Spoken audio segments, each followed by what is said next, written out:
too late to admit when you're wrong. Turn a new leaf, see a new dawn. The time to decide has come and gone. Just give me a chance, we can carry on. I made my choice, these drums of your voice, they run through my head as I remember the day. Stay in this moment.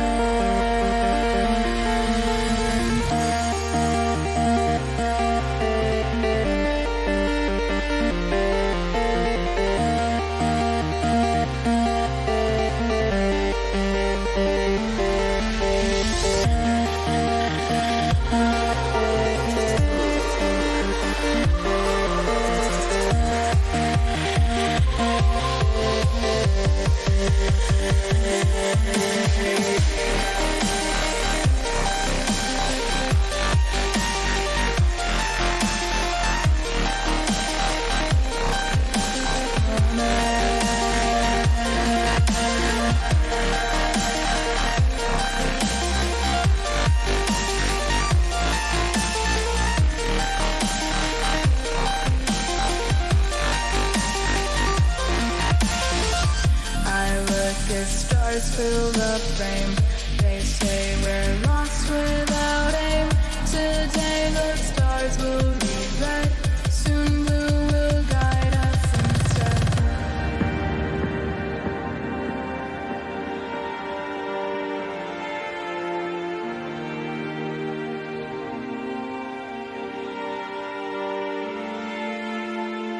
I look at stars fill the frame. They say we're lost without aim. Today the stars will read red. Soon blue will guide us instead. I look at stars fill the frame. They say we're lost without aim. Today the stars will read red. Soon blue will guide us instead. As we slow down.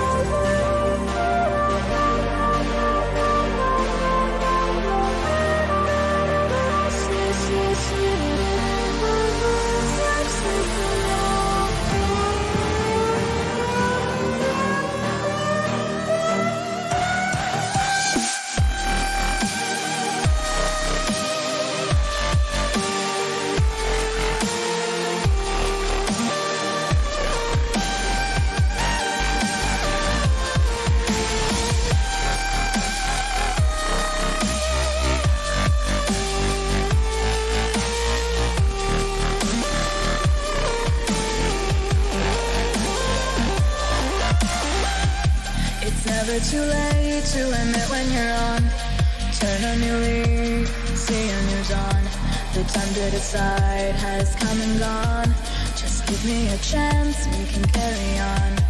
I've made my choice, these drums of your voice, they run through my head as I remember the day. Stay in this moment.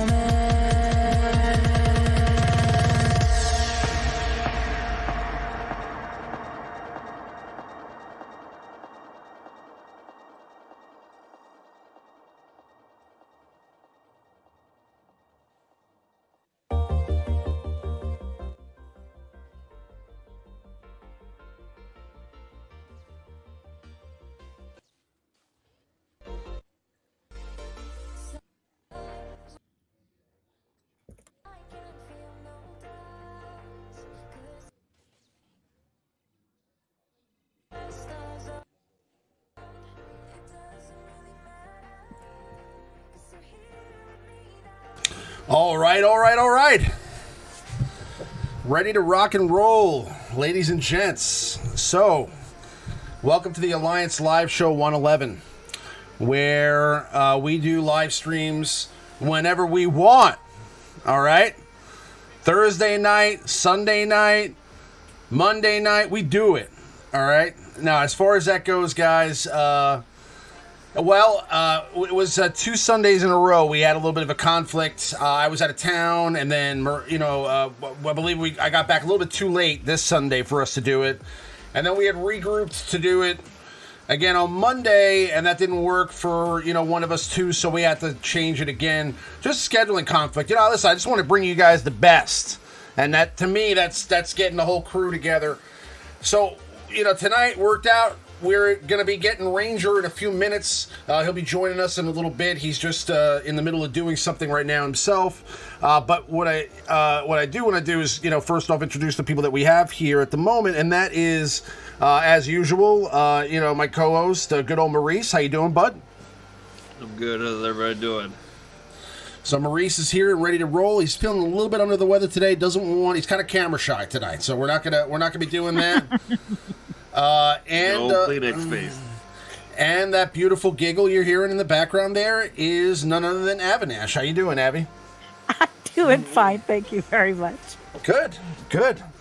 So, I guess there's some stuff to discuss. I mean, we had a developer Q&A the other day, so they were kind of discussing some of the things that may be coming. I did check out some of this stuff on T101 stream, where he does like a full in-depth explanation of all the things that happened, and if you're ever going to watch something about Star Wars, you should watch T101. So if you don't if you're not watching his videos, you should definitely check that out there, because I'm sure he'll be a lot more detailed about this subject. But so one of the things that they discussed was the fact that they're working on a new raid that's going to possibly involve ships and regular combat, kind of like something we've been discussing for a long time now. Like the next raid should be kind of both an air and land raid, and so I guess that's kind of the direction that they're going to be going in. They also asked a few questions about, sandbox mode and, a few other things that we'll get into here in a few minutes. But just to start the topic off, I mean, what do you guys think about the possibility of a new raid coming out? I mean, I don't think it's a possibility anymore. I think they pretty much confirmed that it's being worked on. So do you guys think it's Death Star, or did they confirm that too? It looks like they haven't really confirmed any sort of particular raid, but they've said here you can expect ship battles to appear in the next epic confrontation, Grand Arena Championship, and yes, our upcoming raid. And it looks like it's going to be first part of 2020 is currently the plan. So I'd imagine they'd give us more information as it comes down. I guess I don't know. I'm not sure. Little V, there is no air in space. You are correct. It's actually devoid of air. So I apologize for saying that, but there is a lot of other stuff. But yeah, so there could be so they said the next epic conflict, that could mean anything though, right? No, it's like the next Malik style event. Okay. So not really a raid. No, they said it's going to be included in the raid and the epic confrontation. Okay. So, I mean, what do you think, Death Star? Perhaps. What other land and air raids could there be? I mean, that has to be it, right? Death Star. I mean, listen, this game's been out since 2015. The Death Star needs to be in the damn game. It's 2009. It's gonna be 2020. All right, it's 5 years. Come on, man. There needs to be a Death Star in the game. All right, we don't even have Luke Skywalker yet. All right, come on. It's time for this. So, Minato Namikaze asks, and thank you very much for the donation, by the way, am I still streaming? So yes, I am in fact still streaming. I just had a couple weeks off because, listen, I don't do this for views or for money or anything like that. This is not like, my income. I have a full-time job. What's up, buddy? So my little boy has decided to join me for the live stream for the first time. How you doing, buddy? Hey, what are you doing? Say hi. Hi. Say hi. Hi. Hi, Max. What's up, buddy? What are you doing? I am streaming. Why? But yeah, we're definitely interested to see like where that goes. I mean, I think it could be pretty interesting. One thing for sure is, if they do introduce this, first part of next year, I mean, maybe it's going to be related to the Rise of Skywalker somehow. I mean, that's the only thing I could think of. But let me get this this little tiger up to bed, and can you guys just carry on for me for a second? Yeah, man. All right. So, I mean, another thing they were talking about is a sandbox mode. So they're saying like there's going to be possibly something like a Galactic War. Stop. Like a Galactic War, but more like, geared towards using your entire roster. Kind of like a game mode like that, because Galactic War is pretty much, not a big deal these days anymore. No, not for most people anyway. Yeah. All right. I'll be right back. Well, they mentioned that it's on the docket, but they didn't really give us any information except that they can't give us any information further on the topic. Yeah. It's not even really even teasers. It's just like, I don't know. It gets kind of old after a while, like maybe not, it might be this, it might be that, but who knows? It's like, come on. It's just like, just tell us something a little more concrete. I feel like in the past it was like a hard no, and they've been slowly softening up. And this one, it's not only a popular request from players inside or outside the studio, but is one of the most popular feature requests for players inside the studio. Blah blah blah. While we cannot tell you exactly when this feature will make it to the holotables, we can tell you with certainty that a plan for this feature is in the books. So that could be sometime 2022. They got a lot of stuff. They have a lot of stuff going on here. A lot of things in the books, according to this Q&A. A new raid would be cool. They did mention the tank raid solos. They made it sound like that will be pretty soon, and that heroic Sith triumvirate raid will be in the future. I would hope a pretty significant way. That's still a relatively new raid. Yeah, sorry about that. But he always wants to live stream with me anyway. I got to do it one day. I just got to pick like a cool game to do it. Yes, so I mean, I guess it's something that we've kind of been, complaining about or requesting for a long time. It's like some sort of a sandbox mode where we can just go in with teams and actually play against competitive content, right? Where it's not like you don't have to use crystals. And you can just do battles, because arena teams, you don't want to be sticking in random teams that can, leave you in a tough spot. If somebody jumps on you, you could drop a whole bunch of spots overnight. It's really not something that's fun to try out different teams and then lose 100 spots and have to waste a whole bunch of crystals the next day to catch back up again. And then having to do battles and wait 10 minutes to do another battle. The only mode in the game that allows you to kind of jump in and just do a bunch of battles in a row is Galactic War. And Galactic War is not really a challenge anymore. They nerfed it heavily, and now, I mean, for good reason. I mean, at the end of the day, that was very time-consuming. And with all the things that we have to do now, if we still had to do Galactic War like that, where it would take you, an hour to do Galactic War or 45 minutes to do Galactic War, that was too much.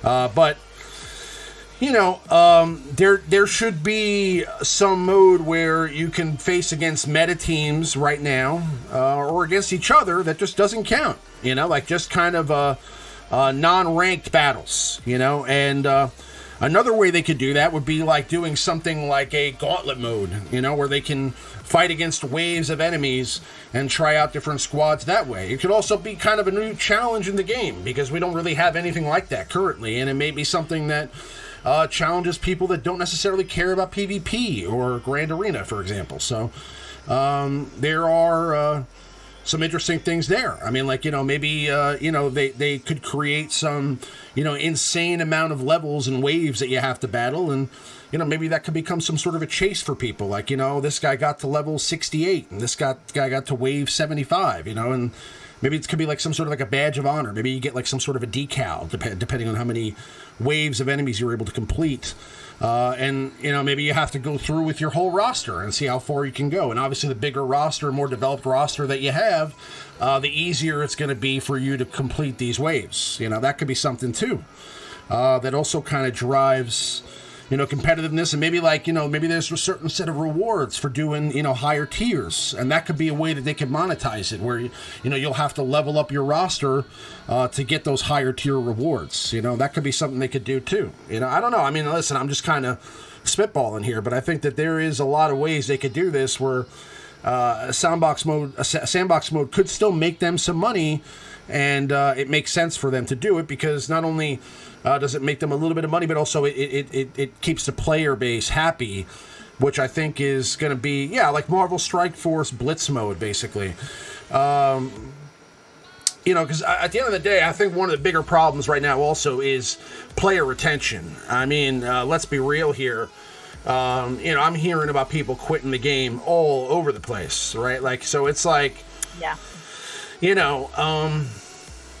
And that's fine. I mean, some people quit, some people come back, some people, but I mean, obviously they had to be there for a while if they, decided to hang up their lightsabers, right? So, I mean, like, they probably were feeling that way for, maybe a year or two, and the one thing I could say to that is, there needs to be more fun stuff to do in the game that aren't necessarily so grindy. So just for the quality of life of the game, I think something like that would be beneficial because it would kind of give me a reason to go in and, try out some different things and not necessarily feel like, I have to, do a battle, then wait 10 minutes to try it again, because that's really the only way you face high-level competition.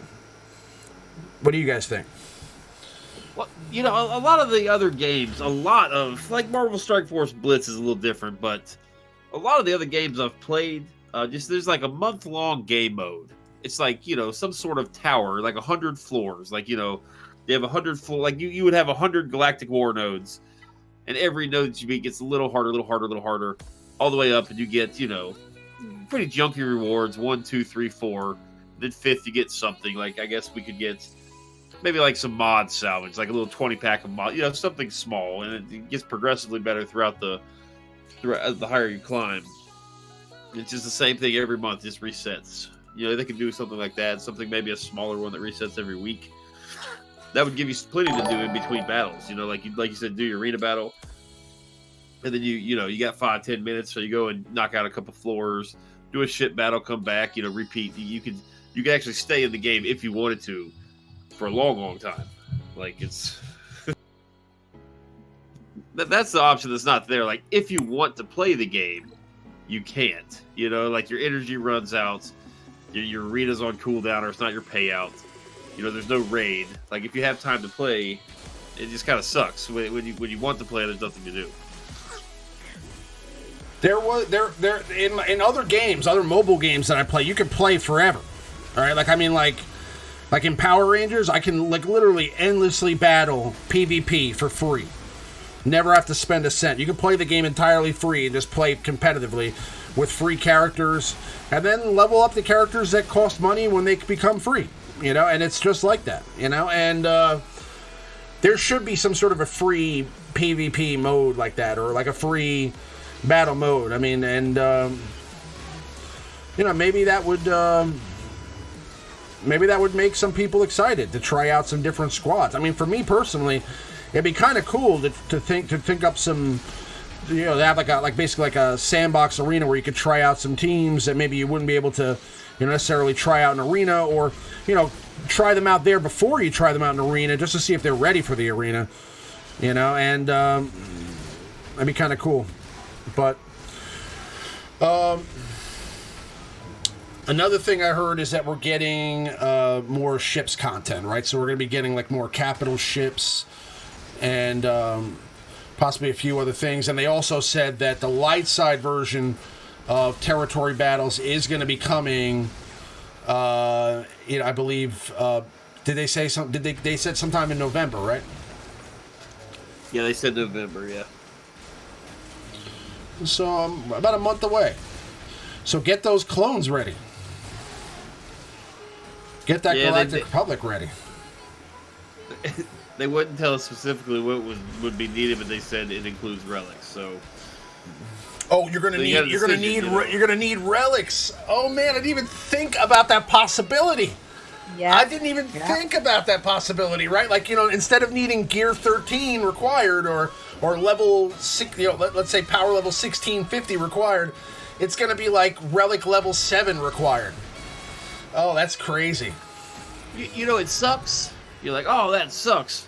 But it is going to suck. But for those that are able to play it, all of these characters that you're going to be relicking are all going to be pilots on this new negotiator fleet. You know, like you got Anakin, you got GK, you've got Ahsoka. You know, just all these characters. You can do your Houndstooth. You know, then your Houndstooth, they take your bounty hunters. Oh, I guess that's not going to help you in light side. Never mind. But, you know what I'm saying? That there's plenty of characters on the fleets. Han Solo, Chewbacca, like all some of the very best characters in the game are light side pilots.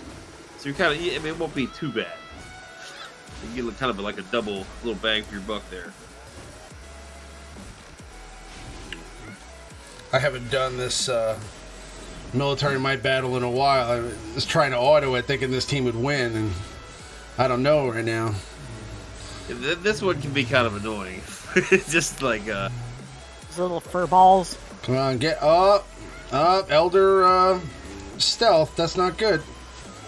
Of course. This is not too bad if you play it like manually, but auto it can be a pain. We got to get Elder out of there. Yeah. Get Elder out of there. Oh no. You stealthed again.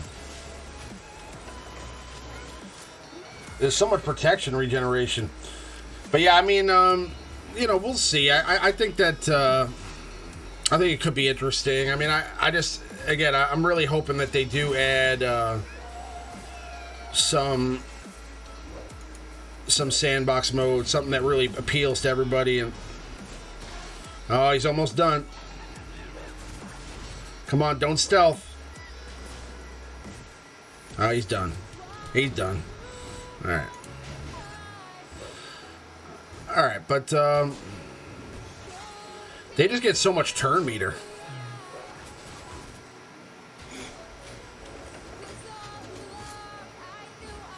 Anyway, so I mean, what are you guys working on now primarily? I'm just kind of curious. For me, it's just kind of a mishmash. I'm kind of like not sure what I want to work on. I want to continue to work on the GOTB separatists so that I can get better and better and clear more waves.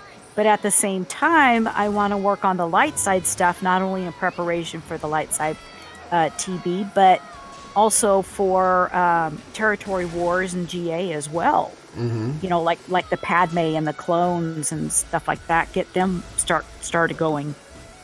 I'm just kind of like, I'm not sure what I want to do. I'm kind of torn. We got a donation from Omega Shenron, Team Skunk. Bringing it back old school. Yeah, Omega Shenron, Team Skunk Kit. Omega Shenron.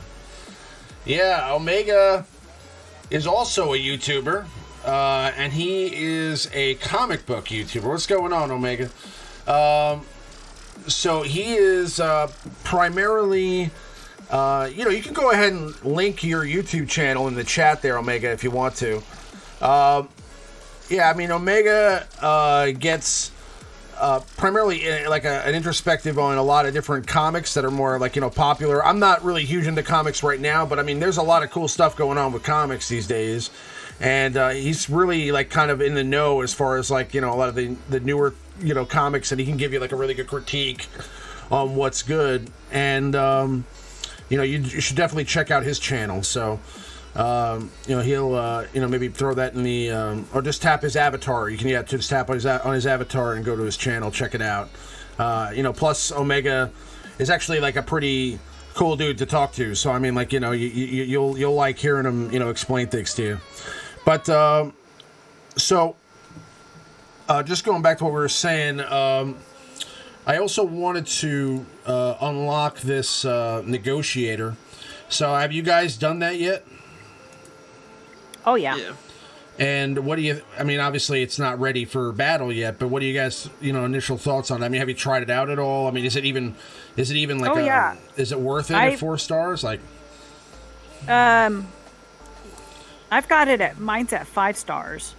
Okay, well, oof, excuse me. But, well, I was going to say, does it unlock at 4 stars or 5 stars? Yours will be at 5 stars too, man. When you unlock it. Yeah, I was going to say, wasn't it unlock at 5 stars? I think it does unlock at 5 stars. So I'm just a silly person.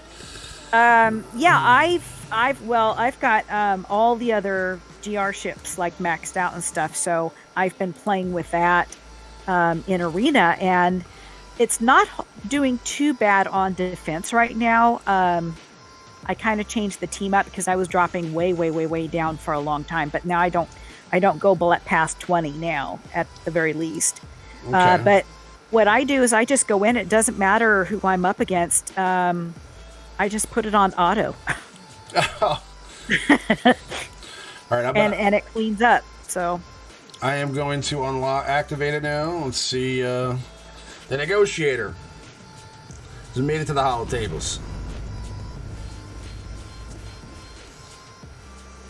You got enough resources to level it all the way up. You get the prestige. Oh, I got a lot of prestige, my friend. I am prestiged out. And I got all the mats I need. I got everything I need. I can load this up right away. So level 85. Is this thing already competitive against like the other ships like right now? I mean, you know, can you just throw this out there with the, you know, but you have to have the right pieces with it, right? Like you have to have like all the clones leveled up and everything like that, right? I think a lot depends on your shard. Like mine, I'm still kind of amping up some of the pilots. Like I don't have Plo Koon, and you know, I'm still kind of working on the supporting cast, and other people just have like decked out to the nines, like their 5s is relic and their Kenobi's relic 7. You know, so mine's not really competitive. I really gotta. It's gonna take me some time to get that one in my arena. God, I just fall so far. You know, I'm falling pretty far with Akbar. I'm in like the 30s every day.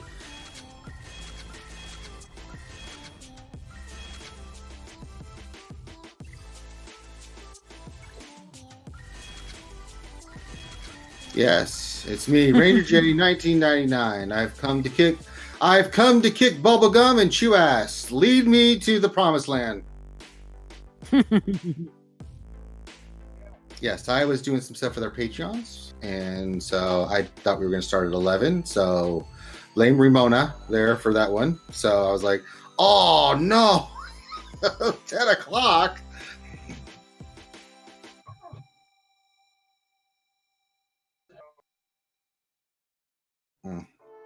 It's nobody's fault. It's all good.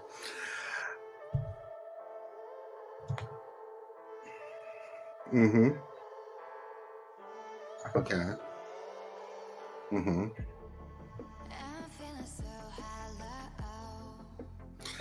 The negotiator? No.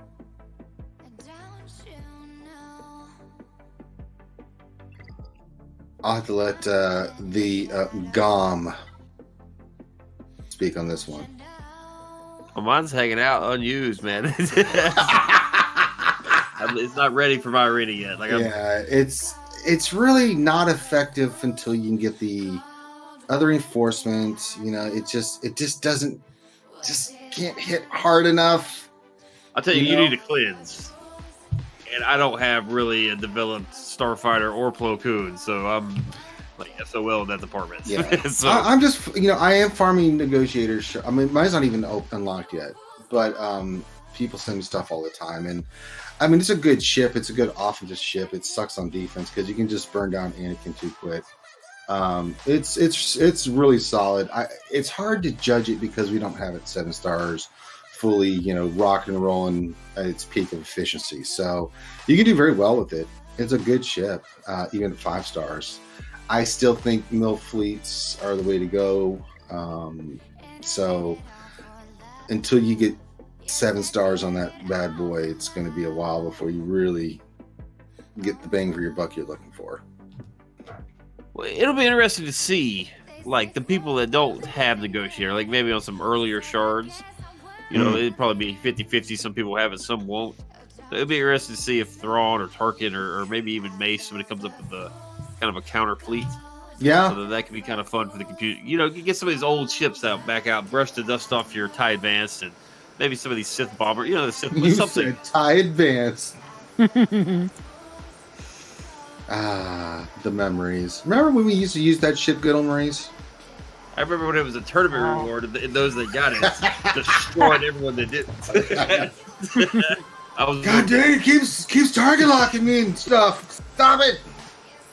This little 4-star Vader ship floating around. You see what you avoid it. Refresh. Oh, sorry about that. I had my mic muted. I apologize, guys. That's why you couldn't hear me. Oh, yeah. Technical difficulties. No. I pressed the mute button while you guys were talking, so I wasn't. You know, sometimes when I just veg out and I'm playing the game, I sit there and I'm like, like breathing into the mic. So I mute myself now so that doesn't happen. Well, just get the Darth Vader breathing, and then nobody will care. I think it's time. It's time to do it again. Hello. That sounds more like Kylo Ren. That sounds more like Kylo Ren. That's right. While you're talking to me, I'm Kylo Ren. I'll force choke your ass. I will, grandfather. I will finish. Show me the dark side. Show me. There you go. See, that's what I'm talking Show about. me. That's some good stuff right there. Let me tell you what, that's some good stuff right there. Show me. I'm so excited for this movie, man. I really want to see what happens. You know, it's so much. I didn't see myself possibly being excited for this after the last one. I was like thinking to myself, like, man, you know. It's gonna have Papa Pops. I heard he's not even just like a side character. Like he's like a main factor in the entire movie. Papa Pops. Omega, good talking to you, man. Good night. Thanks for coming, and I'll talk to you soon. But Papa Palps will be in the house, and he will be a big deal in this movie. So I mean, we'll see. Right. I've had a very productive day in Star Wars Galaxy of Heroes, I must say. What you do? I got my 7-star Millennium Falcon finally. I got Shaki to 7-star. And I got old Sand Hater himself, Jedi Anakin, to finally got him relic. Yay. So not too shabby at all. Sounds like a good day. It was a good day. And then I did mods, and then it just completely destroyed it for me. I destroyed your day, yeah. Yeah, like I would destroy anybody's day. So I just got a mod like this past weekend. I think our Saturday night, we do Pictionary, and I just happened to buy one out of the store. I'm like, well, let me do this again for the 19th time. I bought tons of mods out of the store. They never hit, right?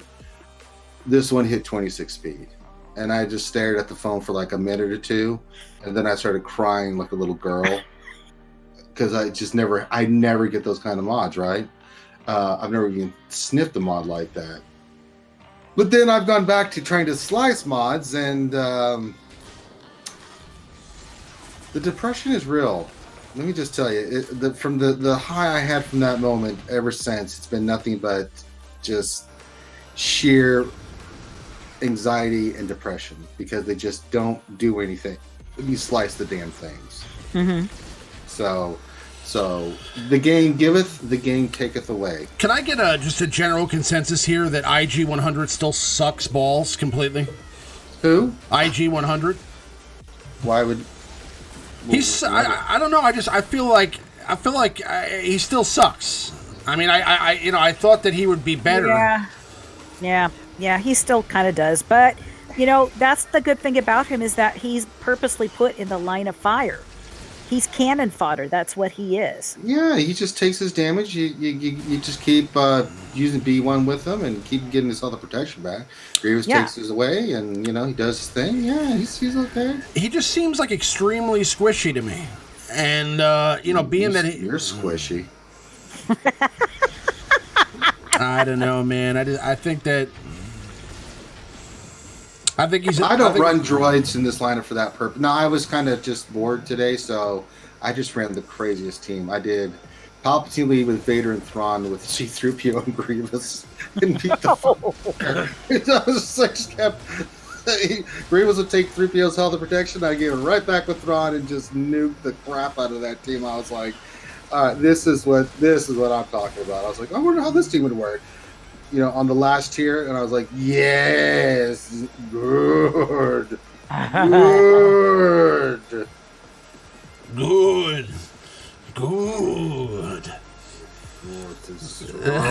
wrong with you?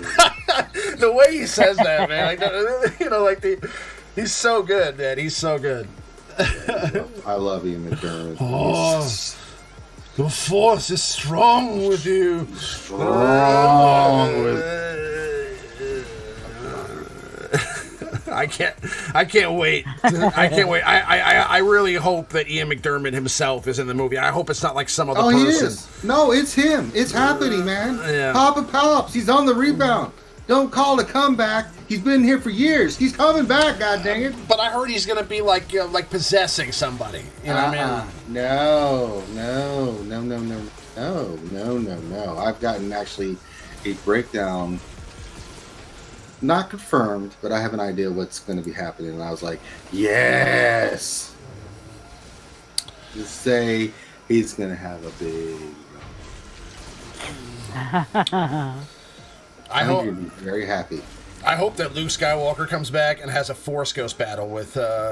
I cannot say anything more, Reman. I will ruin it for you from what I've heard. I hope Luke comes back and has a Force Ghost battle, or he comes back to life in general and just has a regular battle. That'd be cool. I'm not seeing anything, Reman. A Force Ghost battle. Have a Force Ghost battle. Wrap it up. Wrap it up with a Force Ghost battle. No, that would be really horrible. Actually, I mean, just thinking about like how that would look on screen. Like, and I killed this absolute Jedi. Just like throwing each other into stuff, but it doesn't matter because they're ghosts, so they just go through everything. But I mean, like they can't just introduce. Like the fact that Yoda summoned lightning and stuff like that, and then not like play. I mean, sure I have scumbag. Right? Like, wouldn't they have to like now show like if Luke came out that he could do stuff that could affect like a battle like in regular life in real life? I mean, like they would have to. Revan, you're just gonna have to wait, homie. Right, but I can also talk about it. That's what Star Wars is about. Star Wars. Well, I know, speculate. but like I can't confirm or deny anything for you, buddy. I don't want you to confirm or deny. I just want you to play along with my. I can't play along. I kind of know some stuff. Okay. I don't know if it's legit, but I trust the stuff I've been told from some people I know, and I'm like, okay. Listen, I know some stuff too. Okay, I know that whoever you know doesn't know what they're talking about. Okay, and I think the people you talk that you know, you just made up in your head right now to try to get me to tell you what I know from the people I know. All right, you win. Touche.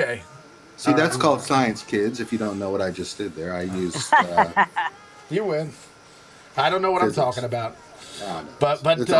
But yeah, no, it'd be cool.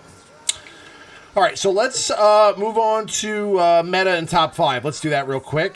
Can we just skip the meta, go to top 5? We'll skip right through it. Okay. This is the meta. Darth Revan, it still is. Yeah, there are many metas, but this one is ours. And then there's... Look at Shock T, boy. Shock T's making her way up, but yeah, everything here is just pretty much the same, except for General Grievous made the top 10, so that's pretty cool.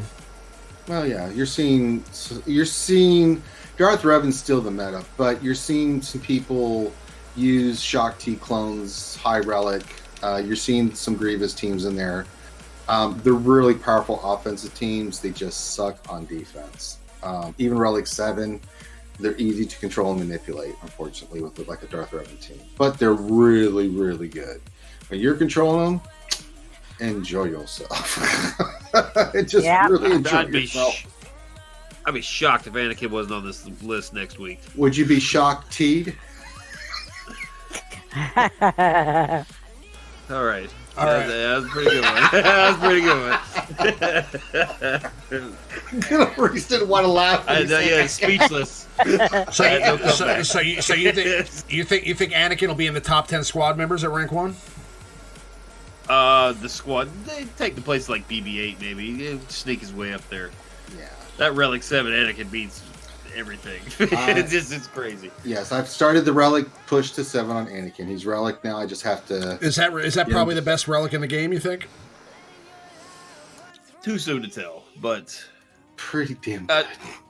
Initially, it's up there. You know, there are a lot of characters people haven't really gambled too much on. I think there'll be some hidden gems, but he's definitely initially king of the mountain. Okay. Okay. All right. So maybe we'll see Anakin on there next week, but let's move along to the top 5. So this week we're doing top 5 relics for Darkside Geonosis territory battles. Yep. Well, this should be a short list. Wait a minute. Yeah. Top 5 relics. It's the same length. It's the same length as every other list. It's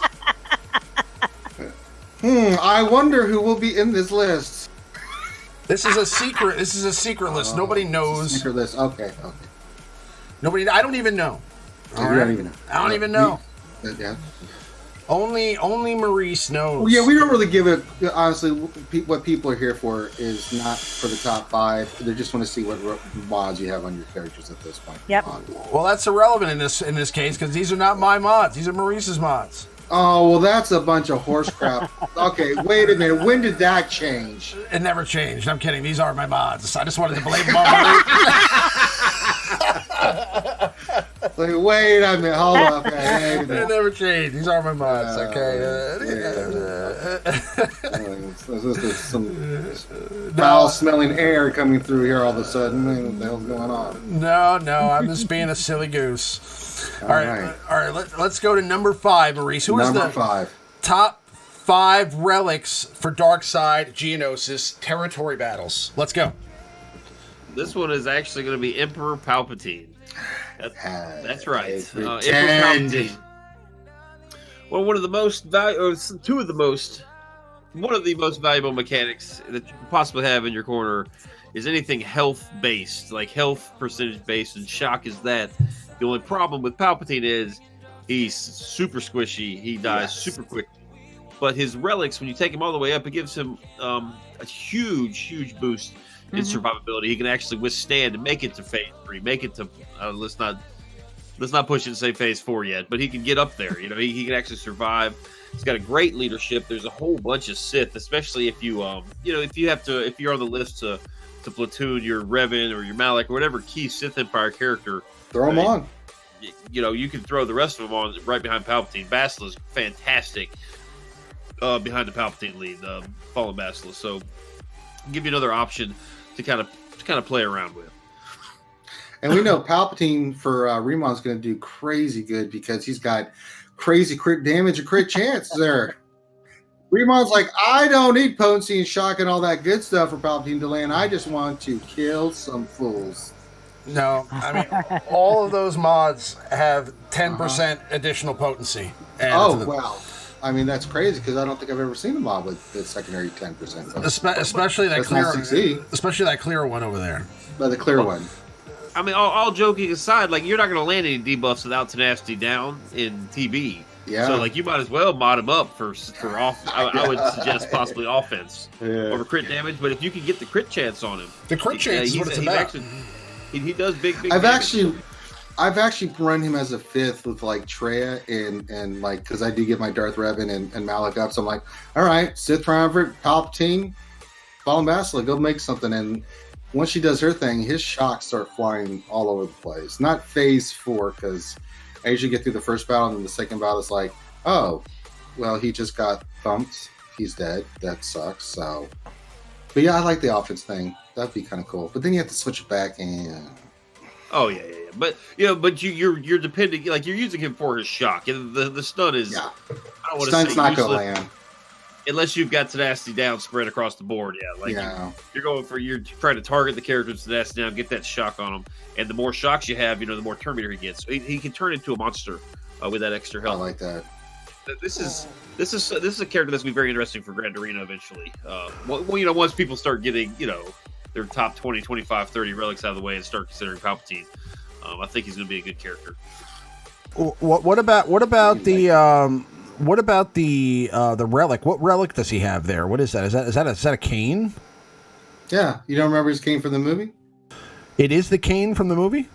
Yeah, from Return of the Jedi. Oh, that's awesome. Okay, I haven't seen it yet, so that's cool. And now I sense Remon has not watched my movie in a long time.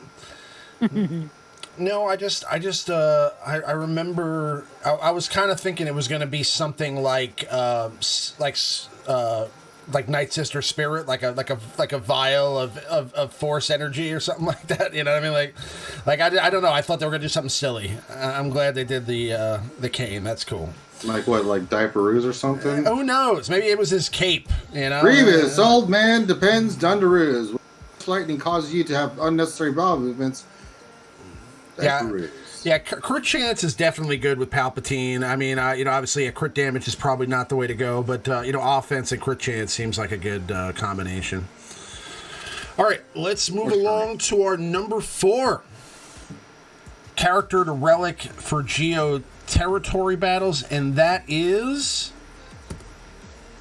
Bast of the Fallen. Yep. Well, it's just for the main reason, for what we just said. If you do have to platoon your Darth Revan, if you do have to platoon your Malak, you have to platoon your Traya. You've always got Bastila in your pocket for one of your 3, maybe 4. I guess I've never tried them all. I don't have it, but there's 4 or 5 Sith leads that you could use, and no matter which team you put her on, Bastila is going to make that leadership that much better. That leader itself withstands the big damage. You got the Zeta on it. You got some foresight. And I believe that would kick in at the beginning of every phase. So, maybe Palpatine, once a phase at the very beginning does get a get out of jail free card. Fades some sort of big attack. Gives more potency and yet another element of shock. And of course the death mark. So she's a great character for all of Sith in general. Just very, very good. And her relic itself does give her, out of all the Sith Empire, hers is probably, just from a pure stat standpoint, hers is probably up near the top of best, just overall increase to the character itself. Mm-hmm. That force shock when they all have shock, it hurts very much. She's a major damage dealer, yeah, for sure. She's just so good. Yeah, and I mean, honestly, you need to have, a considerable amount of, relics on some of these different teams, especially, I think, going into, Phase 4. I'm still not able to clear, those Phase 4 battles. I don't know about you guys, but, those Phase 4 battles for me, once I get to Wave 4, it's a wipeout. Oh, yeah, I'm dying like crazy, and I do have relic characters. Oh, yeah. Yeah. So, I mean... we don't fill up all our ship platoons in Phase 4. So that really kills us with the airstrike. So, but we've got enough GP to be able to, even if we did 1 out of 4, to be able to get those stars that we need. It was the ship one that we were so concerned about, to get that next star at the time. Mm-hmm. I wonder what it's going to take to make that more common. Right? Is it really going to just be a level cap increase? Is that what it is? Do we have to get to level 90 to be able to defeat these waves? It's the relics. Yeah, the relic 5 or higher on the characters right. make the difference. It makes a huge difference. When I stick my Darth Revan team in, I've got 2 characters that are relic 7, and it just wipes them off the planet. I mean, it makes it so much easier. In Wave 4, it's still very hard to do. In Phase 4, Wave 4, it's still very hard to do because it just... You've got to be able to tweak it. You've got to be able to get your team all the way up there to be able to conquer that, honestly. A little more gusto and maybe, some strategy to figure out exactly who to take down first. But one wrong move and those AoEs will one-shot your entire team. Oh, yeah. So, but like I said, I don't know. I think this next time we might fill 4 platoons. This next time, because we're pretty confident about what we can do, and we'll be able to reduce that airstrike a bit. So we might be able to see some 4 out of 4 this next time. But for right now, we're doing 2 platoons, and we're getting our butts kicked in with that airstrike. Yeah, I mean, I don't know. I still think, I don't know, you guys hate this because I keep bringing this up every time, but I still think there has to be a level cap increase. And I'm not just saying that because it's been a long time. I'm saying I think that some of this newer content is going to be harder, and I think that, it's going to, once we hit, I think once we hit level 90, It'll be a little bit easier to defeat some of this stuff. I mean, that's the way this game has traditionally gone. It's like, part of the reason that the Rancor raid is so much easier now is not just because we have new abilities and things like that. It's because now, that was tuned for us at what, like level 80? Or what no, when we were there, it was like level 75, right?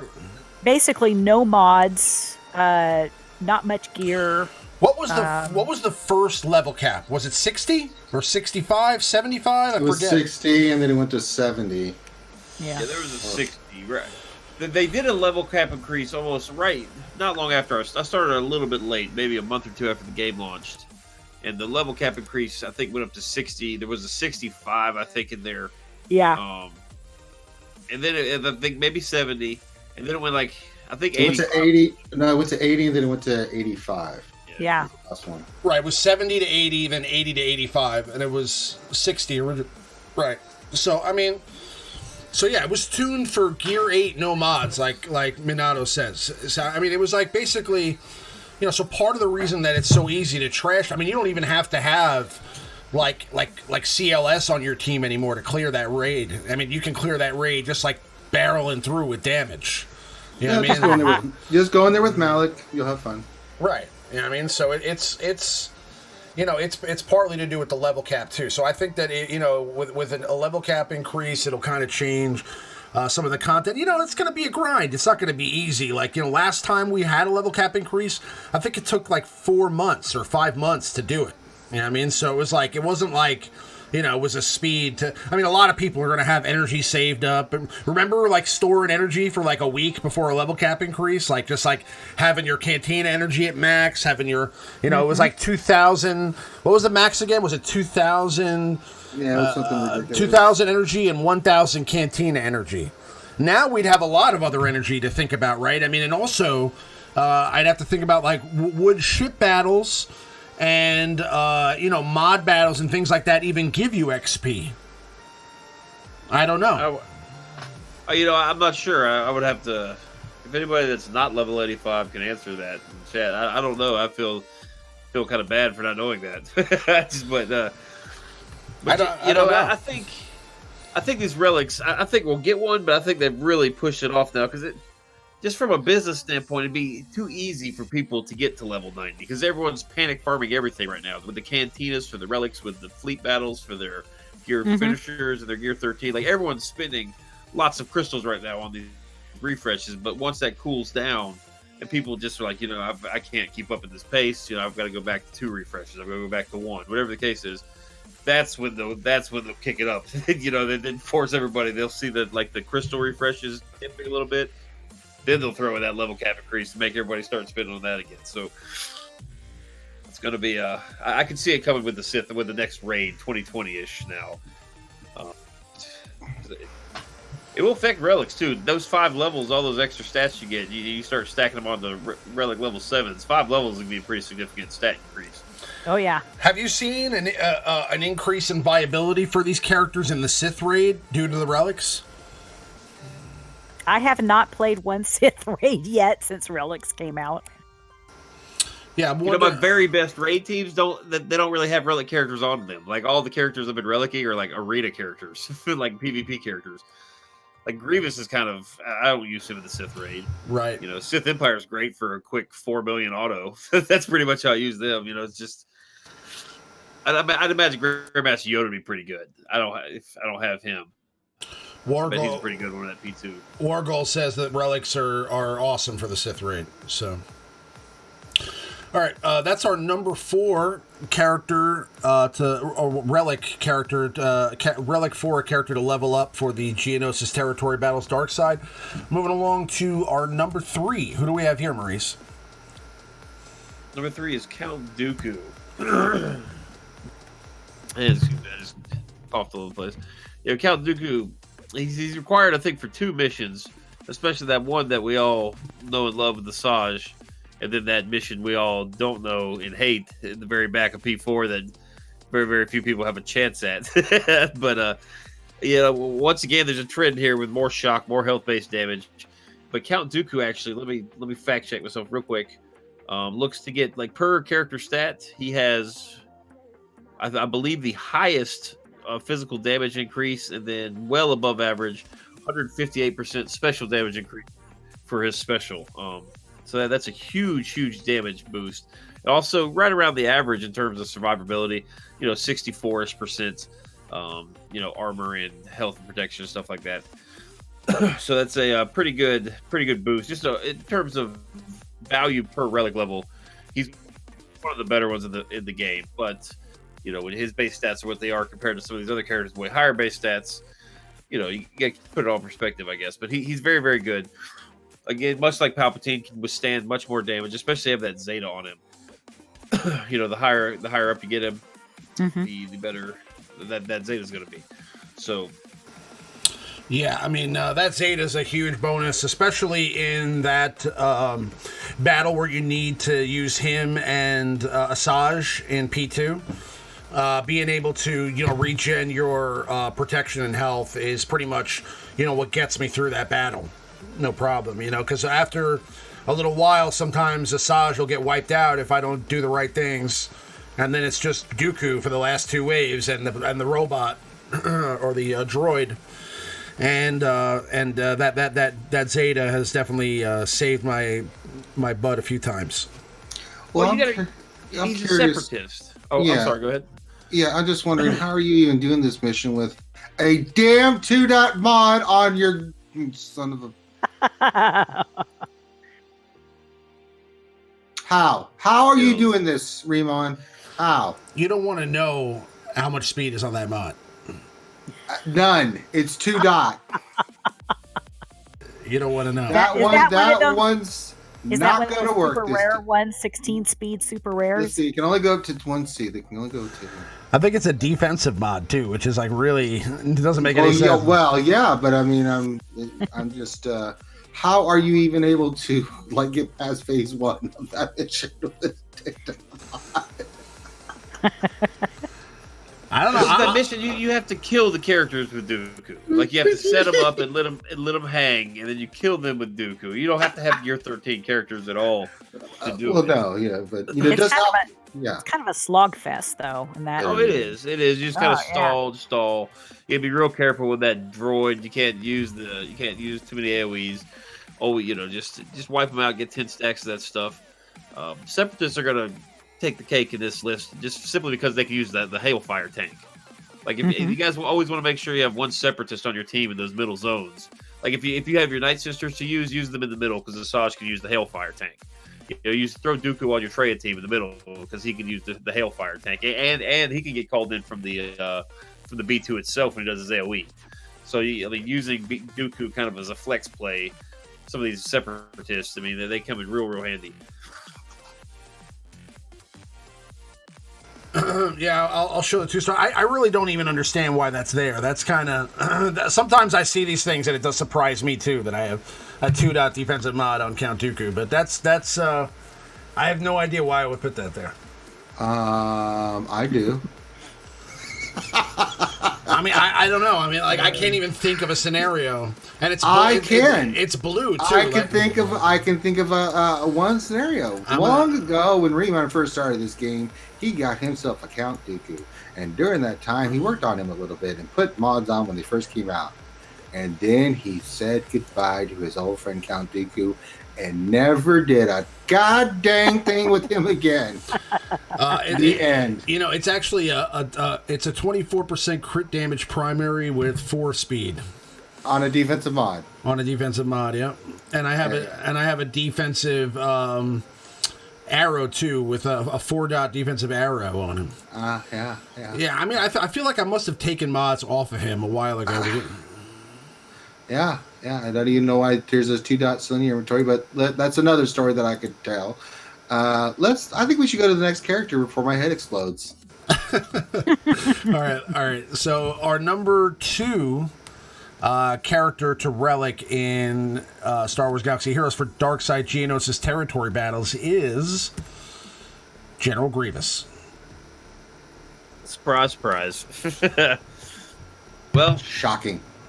The higher up relic you take him, the better he does. Relic 7 Grievous can take on the world in TB. Just again, another Separatist. Use the Hellfire tanks. He's super easy to stack those 10 stacks up of the name eludes me now, but the territory battle little green stamp they get above their head that stacks it 10 times and it goes to the max. Very easy to do it with him. Just right up there with Anakin, his best AoE attacker in the game. The dark side Anakin. That's not a really good comparison, but just pure damage. Pure damage. He's creamy. Not much more to say about him. He's pretty badass. And modded correctly, I think I'm gonna cry. You think you're gonna cry? But that's a beautiful set of mods on there. Well, obviously, I use this guy currently. I am so proud and happy at the moment. Yeah. So my Grievous is up to snuff, but Grievous is definitely very vital. Not only because he's huge. I got a huge bonus with the relic, but also, because his relic kind of makes him now really arena viable as well. So it has multiple benefits to it. It's great for the separatist or separatist droid specific missions in geo territory battles, but also for the arena. I'm seeing not a lot. Most people are still running Revan, obviously. We can still see the meta report, but I'm seeing a lot of people, here and there in the top 20 that are running, IG-88 with General Grievous and T3 and BB-8, etc. So it's good to get that relic to level 7 and make sure that you have him maxed out, because he's probably one of the better bangs for your buck right now in the game as far as relics are concerned. And he also benefits your geo territory battles, so it's kind of a double bonus. But that is our number 2 character to relic in Star Wars Galaxy of Heroes for Darkside GOTB. Our number 1 character to relic for Darkside territory battles in Geonosis is Geonosian Brood Alpha. Dun dun dun. Now, keep in mind, guys, this is specifically for territory battles. We are not saying that Geonosian Brood Alpha should be the first character to relic, although he's a good one. It's just, I still have yet to beat the Acklay special mission, personally. Just the higher up you take him, both Gear 13 and then the relics on top, the harder it will make that it will make that brute stronger as well. And if the rest of your characters can be a little squishy, as long as you kind of eliminate the AoE characters, they'll just sit there and pound on brute over and over and over again. So the stronger you make brute alpha, the stronger that brute gets. Just all sorts of benefits. He gets a huge health pool, and I think his archetype gets protection. Don't quote me on that, but he gets more survivability, which means that's more health protection to equalize across the board. So he's good all for multiple reasons. Might be, I don't know. Like I said, I haven't beat that special mission. Have you guys, the Acklay? Oh yeah. Yeah, like I have relic 1 on my brute alpha. That's not quite enough, so I might have to take him up to 3 before the next one and try it again. I don't know what you even need to do there. It's like really confusing to me, because the Jedi are fighting him and you're killing the Jedi. So I know that there's a way to cleanse his rage, in rage or whatever. But right. So that's not the problem. But once I get to like the 3rd wave, I just get wiped out. And it's I know I'm doing something wrong with the Jedi. It's weird because is there a pattern in which they'll attack you instead of attacking the Acklay? Well, there's a couple of Jedi that have AoEs, and that's what's going to wipe you out. So you have to control those types of Jedi. The healing one and the single hitter, you don't really have to worry about. But it's the 2 AoE hitters that can really screw up your RNG with that. And you don't even have to kill them. You just need to ability block them long enough to be able to attack the Acklay to take him down so far. So you don't want to kill all of the Jedi. That just makes it that much tougher for you to hit the Acklay. Does that make sense? You heard it here first, folks. Yeah. I would love to beat the Acklay. So hopefully I get a chance at some point. But cleanse the Acklay with Brood. I have time. Yes. I have to time his enrage and take it off at the right time. Yeah. Yeah, Brute Alpha's got the little ability to cleanse the enrage.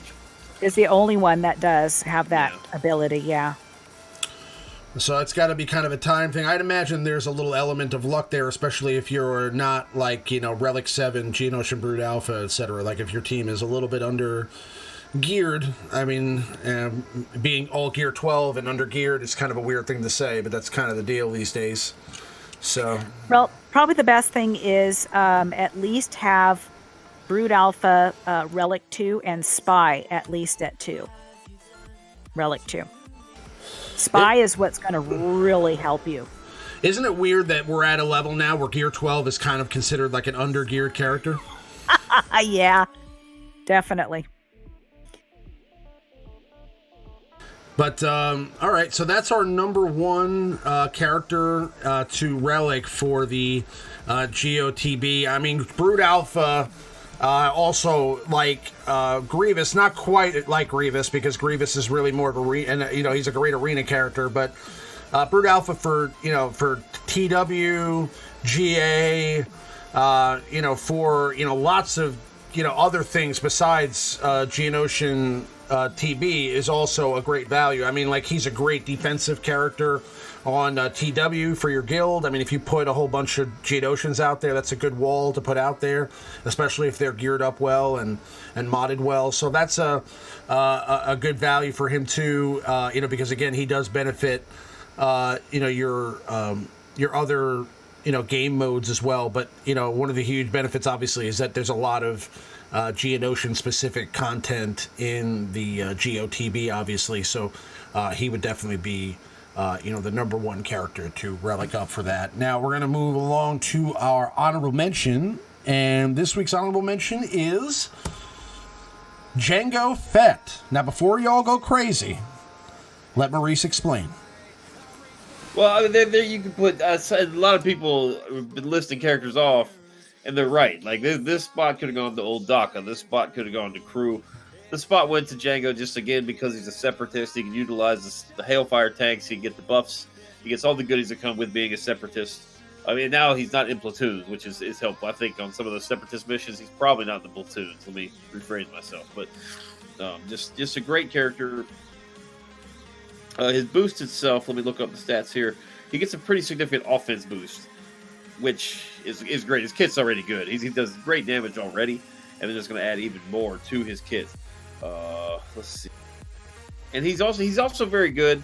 I guess if you wanted to use him as like a leader, he's pretty good in those missions. You'll never know ahead of time, but if you encounter like a spawn with a bunch of those clone commanders that give out all the turn meter, the burn will help just eliminate them and nip that right in the butt.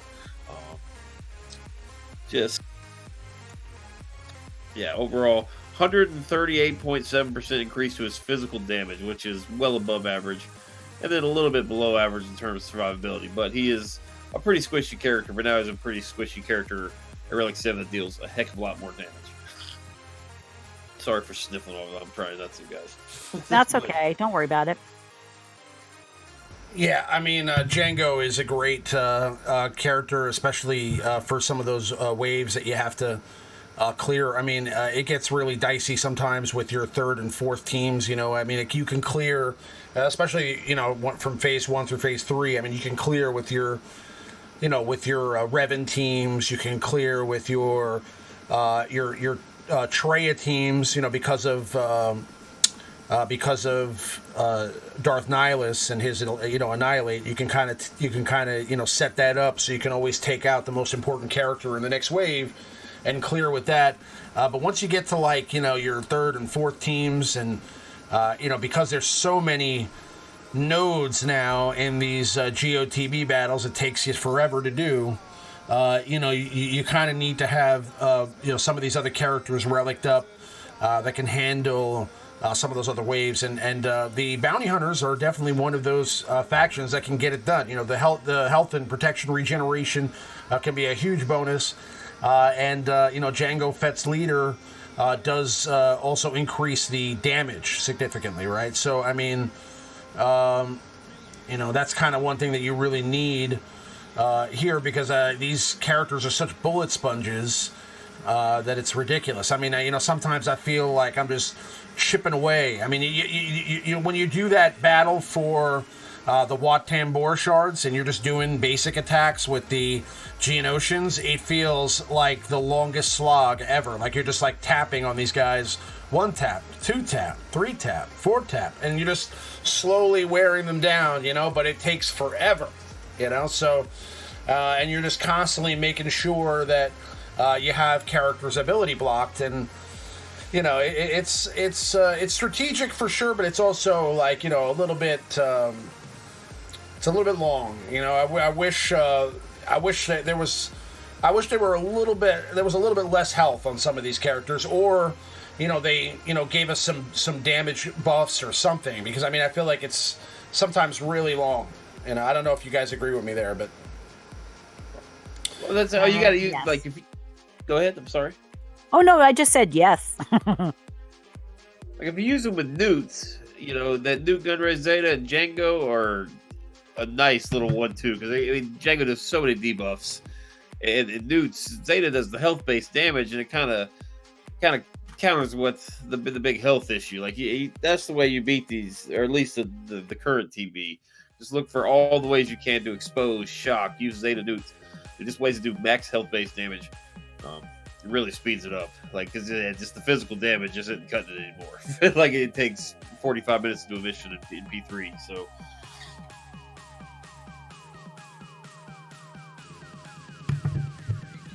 it can be a long slog for sure. So yeah, and definitely any characters that can overall just increase the damage or do something similar to like an Annihilate are extremely necessary. Unfortunately, there's only one Annihilate, so that's what it is. But all right, that's our top 5 for the week. Hope you guys enjoyed that.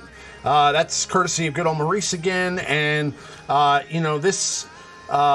If you like this kind of thing, please do, smash the like button, subscribe, all those types of things make me feel warm and fuzzy inside, and do make, our panel here feel better about what we're doing and putting the time together to, get these lists out for you. But ultimately, we're going to move along to some more gameplay here.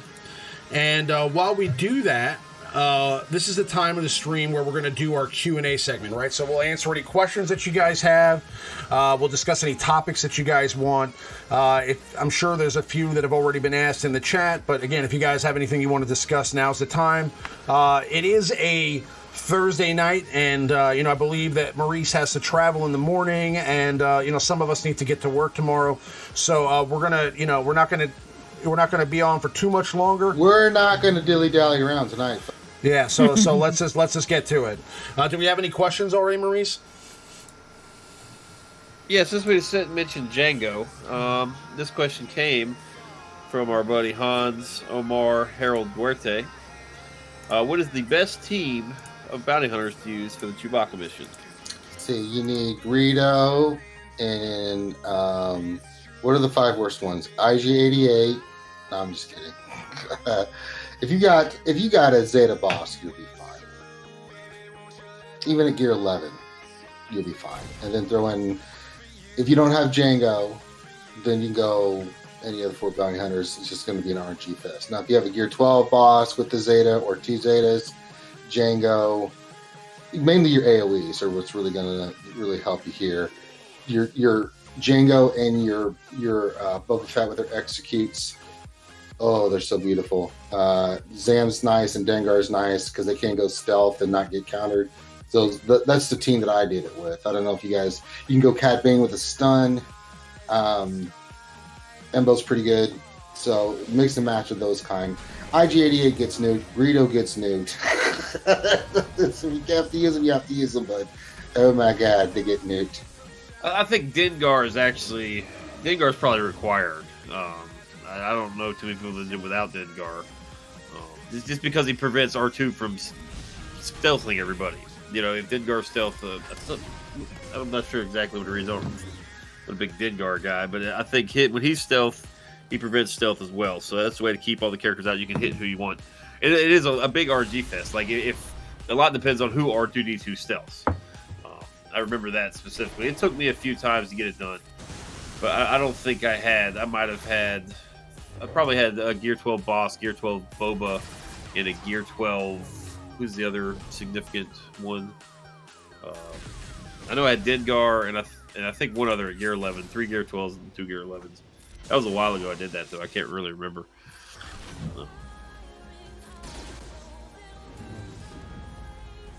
Yeah, so Bosk, Boba, Jango, Dengar.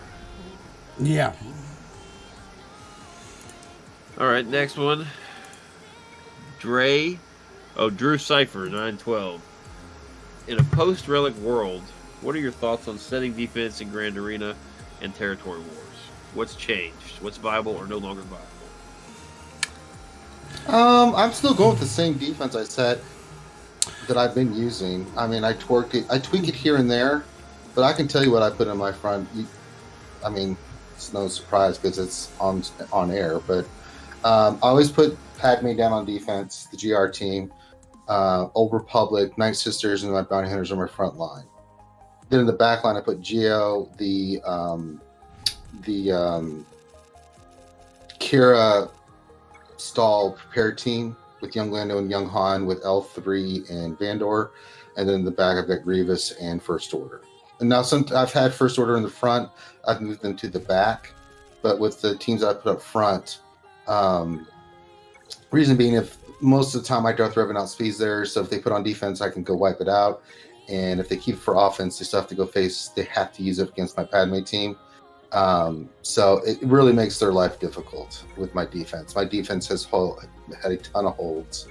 But some people will tweak that. Some people like to keep GR on offense, put Darth Revan down, depending on what the person is. A lot of this, and I think this, good on Maurice. When you scout your opponent, you see what they have, and then you sometimes you change what you do. But typically, that's what I always go with, unless I see something different. Right? Sometimes circumstances dictate your actions, but I really haven't seen any changes in the dynamics of teams I see on defense, other than I'll see a front line. I haven't seen this much more, Gil Maurice, where it's front line heavy and then back line just grab. Like Rogue One, Ewoks, Phoenix, things like that. I'm like, well, thank you for the free banners. I'll just go in there with Ness, thank you very much. And I'll just go in here with Wampa, thank you very much. And I think I'll just 3-man this team here, thank you very much. So, but it also dictates on what you have in your roster ready to go. Aren't there also, some teams, maybe the First Order, and certain teams that have kind of fallen out of TW relevancy? I don't really think you can you can't really put a First Order team on defense anymore. I think you can, and mine has defensive holds all the time. Okay. And they're great on offense. They destroy Karth. They go in there and can destroy a Karth team, and they're really good against people use them to finish off anybody that's left over for the Revan team, especially Malik. So every team is viable. I still use troopers. If anybody, my troopers are super fast with my start. I did it my last battle. They put his Kira Stall team down. Welcome to my troopers, and blitzed them. I think you were there for that, Girl Maurice, if I remember, where I blitzed the Kira Stall team. So, every team can be viable. It just depends on what you're using them for, and understanding the counters, understanding what your opponent has, and what they're trying to do. Now, a lot of people are going more offense because the feats are associated with offense. So you're seeing a lot of people go heavy on the front line on offense or defense, and then putting up in back and hoarding everything they need for offense because they're trying to get the feats done to get more, the overall score. So that's the only thing that I've seen since GAC came out. There are some people that go defense, but I specifically use the tactics that I use that I still have plenty of stuff on offense. I have both Revans, I have JTR, I've got CLS, I've got my clones now, I've got my troopers, I've got Palpatine full Empire team, and I've got the Traya team. That's 8 teams. I can more than handle my own against anything that they put down, whether it's Geos, Grievous, it doesn't matter. So it really comes down to what I try to get people to focus in on is think offense first, but you want to build out that back line of your teams that are Gear 12 and good to go, like your Night Sisters, like your Jango-led Bounty Hunters. Because they might get beaten, but what happens is they have to use like my bounty hunters. You pretty much every time a person I've talked to has had to use CLS against them. They're too fast, and CLS can counter them, and they'll kill them. I'm like, great, CLS is off the board. Night Sisters, they use Treya. What'd you use against Old Republic? Okay, we used Palpatine. Good. Okay, what'd you use against my GR? Darth Revan. Then they get to my back line, they're like, I had nothing left for Geos and Grievous. I'm like, winning. So, so there's a certain design madness to the fray. I know, good on Maurice, you do some different things on GAC. Well, I mean, I don't think from a team composition, what team's better standpoint, I think everything's pretty much there are some winners and losers in terms of faction oriented stuff. Some of the factions get a little bigger boosts, like the prepared team. Sure. Oh, those characters get huge boosts, but I think they're all going to be good. It's just who you relic. You mentioned it. You probably want to make an extra 2 defensive teams. Like, just have a couple that you can, like, flex plays. Because if you look at your opponent's roster, and let's say that they've gone all in on the Ewoks, for instance, and I have a really good first order team, but if I look at my opponent has, all relic 5+ Ewoks, I'm going to keep my, you don't want to just give away a team. like if they clearly have the counter. Like if somebody went all into their Imperial Troopers and they're faster than your Night Sisters, maybe keep your Night Sisters and plug in, your substitute team. You just don't want to give up. You don't want to waste a good team of yours defensively when they clearly have the counter in their hand, ready to use it. If anything, just give yourself some options. Try to, I don't want to say spread your roster thin, but maybe learn to use some teams that you're used to putting on defense and vice versa. Maybe mod your teams a little differently for defense that you're used to using for offense, and just kind of have them available for either side of the board. There's one more that came in here. Hold on. I lost it. Are you sick, good on Maurice? Yeah, I'm not really. I got a cold, man. I keep trying to push talk with on delay, and then I can't hold it anymore. I mean, are you starting to feel the itch from withdrawal from us keeping you from your sticky icky? I think it's the moonshine. I think he's allergic to relics, is what it is. I think he just doesn't like it. Oh, I like relics. I actually like relics, so you don't I hear do too. I kind of I like it. Now that because initially it was a big everyone that spends money in the game instantly R7 their 3 characters, and now everyone's in the same boat where you just simply don't have enough Cantina energy. It's too expensive to farm the materials for. So I mean, it's a grind. It's not, it came in like a sledgehammer, but now it's slowed to a crawl. Like everybody's in the same boat. If you think about it this way, the relics, in a sense, combine 1,000 different ways that they could possibly raise your level cap or increase your gear or increase your mods. This is kind of like a combination of everything kind of happens at once, a type of progression. Like I said, instead of using 1,000 different ways, that uses 1,000 different types of energy to be able to move your character up, which slows you down even more. I wasn't sure at first if I would like it, but I actually like relics. I kind of enjoy moving them up or seeing what the stats are and then testing them out with that aspect. It's nice that you can do it all at once. I think it makes it more fun for like the casual player too. Like, the player that just like plays the game kind of casually and puts all the resources into their favorite team. Mm-hmm. Like the Ewoks I mentioned a second ago, they're a perfect example. If you relic summon all of your Ewoks, they can take on the world. That's fun. That makes the game more fun for, an Ewok player. Or like, the First Order. If you really love your Night Sisters, you can really deck out your Night Sisters. They're a great team. So I mean, there's, it's fun. I hope the matchmaking seems to be okay thus far. I guess it seems. I looked at all my opponents and I'm like, yeah, it seems they're starting to really wrap their hands and get. I mean, I think there's still a little bit more tweaking to do with it, but for all in all, I'd have to say the matchmaking is getting better. It's not 100%, but it's getting there.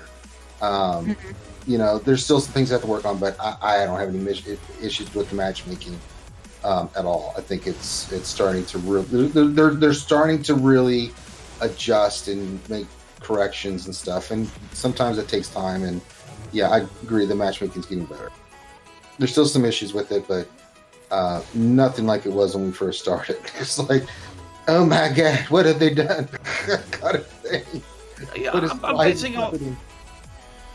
facing fair. Like there are people with way more relics than me, but they've like hyper spent on the relics, and they've increased their GP to the point where like I have experience on my side. I have, if somebody has me crushed in relics, thus far I have them pretty well crushed in terms of like mods and just characters. Like yeah, see, that's the post-death. bigger thing is mods. Yeah.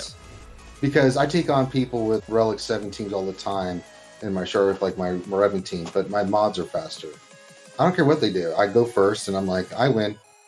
So mods are still an important thing. I think that's one thing they need to start looking at more is mods. Let's just continue on because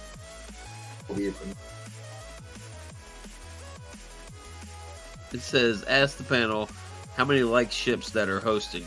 How do you guys like ships? ships make my certain part of my anatomy hurt. I can't stand them. That's pretty. I like the concept of ships. I like the idea, but the problem is that I think it's poorly executed right now, and I think that if they, I only do it because I have to, and I only do battles just to get into the top 50. I find it boring. I find it monotonous. They don't have enough ships. I think it's just too many things wrong with ships and stuff that they just. I feel like the ships are the stepchildren of the CG. They just don't focus on it. It's not a big thing to them. We've had a few ships here recently in this year that they've introduced, but it's like secondary thought to everything else, and it shows in that, I mean, with the relics, at least there's a little bit more diversity in who you're facing and stuff. Ships, man, good lord, there's not enough ships. There's no diversity. There's just it's oh god. It's kind of like a big deal that they so they basically created a whole second game that's inside of this game, and But that wasn't well thought out. and then just didn't do anything with it, And it's like they spent all these time and these resources, and people were like, "Oh, is ships coming?" I mean, people were asking when the game first came out, like, "When are ships coming? When are ships coming?" And then it finally happened, right? And then they just released a little bit of content. And then that was it. They just left it alone for like 2 years, And Now there are a lot of people that like ships. The reason they like ships that I get from feedback is it compared to arena, it's easier for them to climb, right? But that's the majority of those. A lot of them, the ones that like it is for that reason. It's not because they're like, I love going every day and playing with ships. They're just so great. There are some that really are like that. I mean, ships are what drew them into Star Wars, the ship battles and things of that nature. So there will always be some people that are like that. A lot of them it's because it's easier to climb in ships. I mean, as boring as it is, it's an easier crystal payout to get than it is for, say, like Arena, which is all mods and stuff, right? So there's a lot of factors to ships. I don't know. But I think we can all agree there's not enough ships. They haven't done as much as they should. They need to do more. I think the big mistake, we've been saying it forever, the minute that they tied ships to all characters was just, good lord. just never understood that move. I always thought, when I look at Battlefront 2, you can have hero ships, so like your main characters like Luke Red 5 or Yoda, characters that had ships. You could add them in, and maybe they get a little extra stat or bonus or something, like the Millennium Falcon. But like a lot of the ships in the game you play with are you're just you. There's no like hero pilot or something. You're just flying an X-wing or a TIE fighter or a bomber or something along these lines. So it's just good lord. Ships are like the neglected first-round draft pick of Star Wars Galaxy of Heroes. Yes. Okay? So basically, they drafted this quarterback in the first round, and they really loved him. They really, they wanted to see him develop. And then they put all this attention into him, when they first drafted him, then they put him on the bench and said, okay, we're going to work on you over time, and eventually you'll take the starting job, right? And, after 2 years, they just kind of left him there. And then he became Josh Rosen, and he got traded to the Miami Dolphins. And then they drafted Kyler Murray, right? So basically, it's just somebody who kind of got like something where like they kind of like they put a lot of attention into it, they hyped it up, they released it, then they just put it on the bench for a while and didn't leave it alone. But now, because they've left it on the bench for so long, they kind of ruined that quarterback. You know what I'm saying? And now, I don't know. It's one of those things where, I don't know if I can ever love ships because it's of the way it was introduced, right? Like, first impressions are everything. If the game mode came out and it was a big hit... It still has potential, but they've got to commit to it. And they've got to really look at what they're trying to do with it. What are you trying to do with it? I can't get my heads or tails around what is the goal with ships. Nothing. It's just there. To make your draft pick analogy, like I think analogy. ships is. I think ships is more like the Sam Bowie, like the guy that got drafted ahead of Michael Porter that just got cut. Like they started, it was going to be grand and great, and it's just like, maybe not. It's just kind of here now. I don't know. Wait a minute. Yeah, they released it. They made some money off of it, and they were like, "All right, this is going to be great." And then they realized, and they were like, "All right, that's enough of that. Now let's go back to They realized the majority of the player base wants new characters, and they enjoyed the character side of things more, and that's still the case. I mean, listen, most people like character gameplay over ship gameplay. That's just the way it is. Same thing in Battlefront. Yeah. Absolutely. I mean, there are people that love ships in Battlefront. I'd say 10-15%. I hate it. And I can't stand it. Yeah, they're going to allocate their resources towards what is the most popular option in the game. So when they realized that ships wasn't going to be as big as the character side of it, and they have the background data to tell that, they spend time seeing how many people are doing their ship battles, how many people are spending money refreshing their ship battles, things like that. They decided that it made more sense to go back to focusing on the character side of the game. But because they neglected it and didn't add anything to it for such a long period of time, it became totally stale. And then they revamped it, and then they changed the lineups, and it's like, make up your damn mind on what you're trying to do with ships. If you don't know what you're doing with ships, we certainly hell don't know, and it's not going to interest us in the slightest, right? I mean, besides PvP and maybe TW and stuff like that, ships are kind of obsolete. We don't really do that much with them.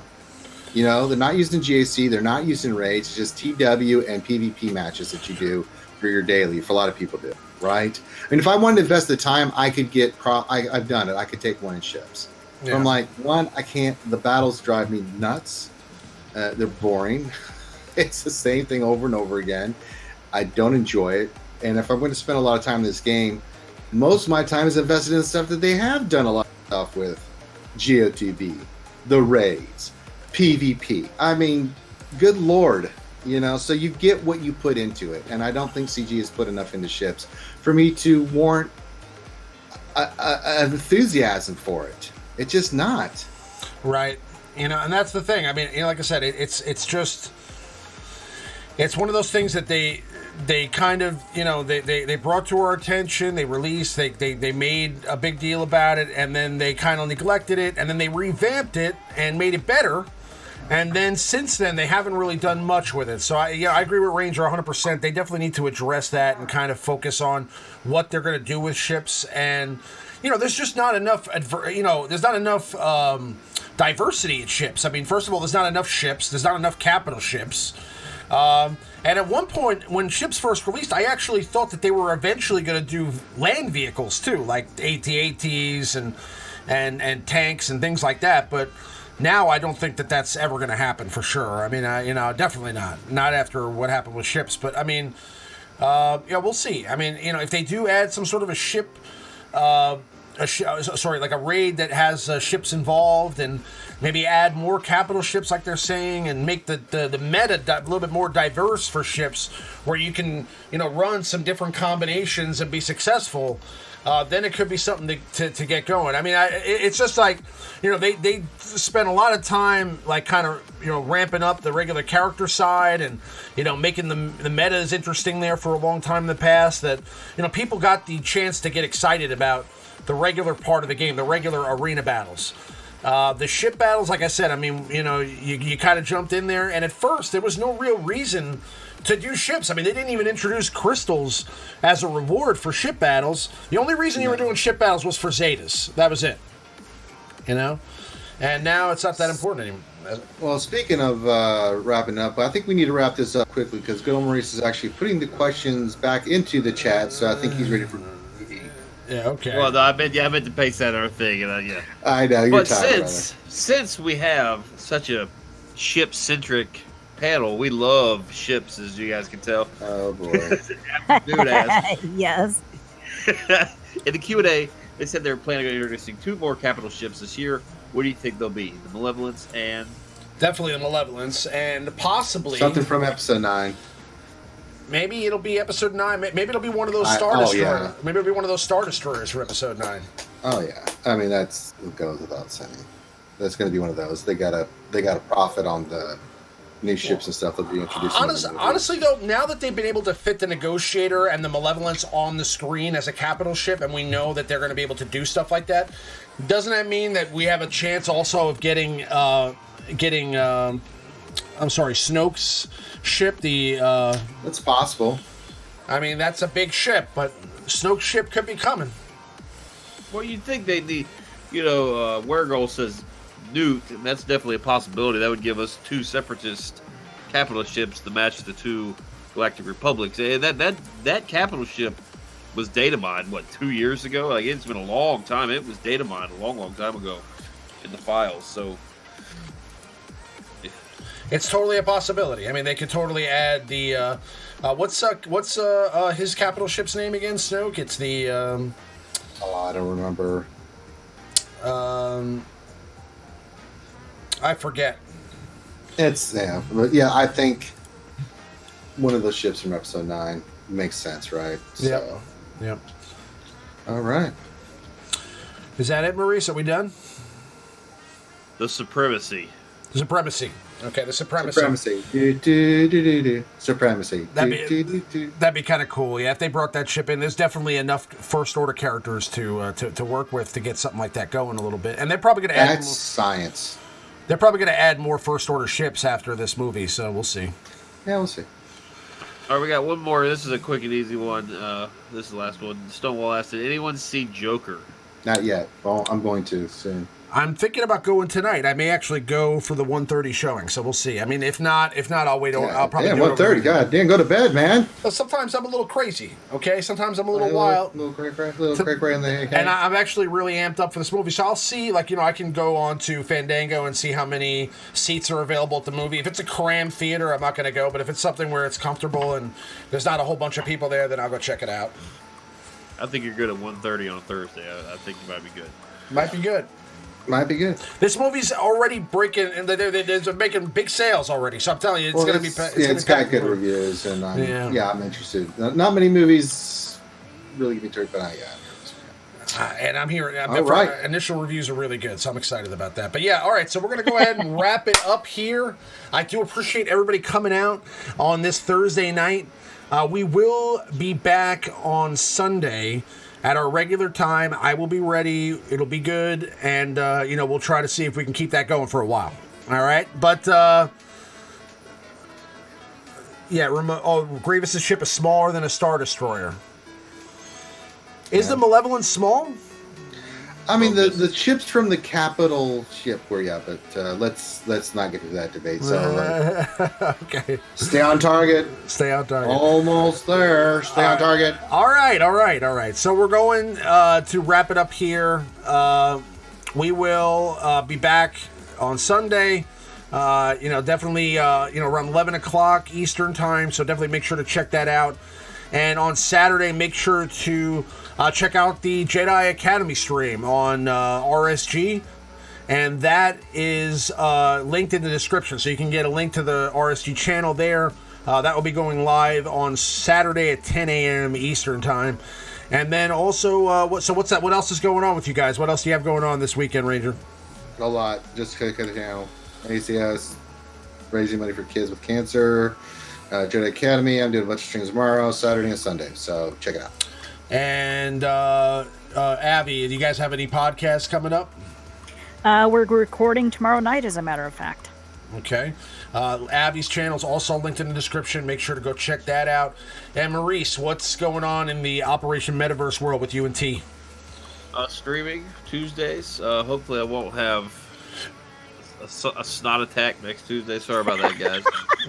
Well, I went on camera and I look way worse than I sound, so that's why I'm not on camera. So, but yeah, we got streams on Tuesdays and some videos coming up. And they'll also, one of them probably will be on the Jedi Academy stream on Saturday. So definitely make sure to check that out on the Reality Skewed Gamers channel. But definitely also make sure to go to www.thealliancegaming.com to join the Alliance if you're looking for a guild, or if you're just looking for a good time and a good place to chat. There's a lot of communities there that fit all different playing styles. And at that website, we also post a lot of Alliance content. So make sure to check that out. And like I said, we'll be back on Sunday. I look forward to seeing you guys then. Again, appreciate everybody coming out. May the Force be with you guys, and we will see you on the next one. Good night, everybody. See you Sunday.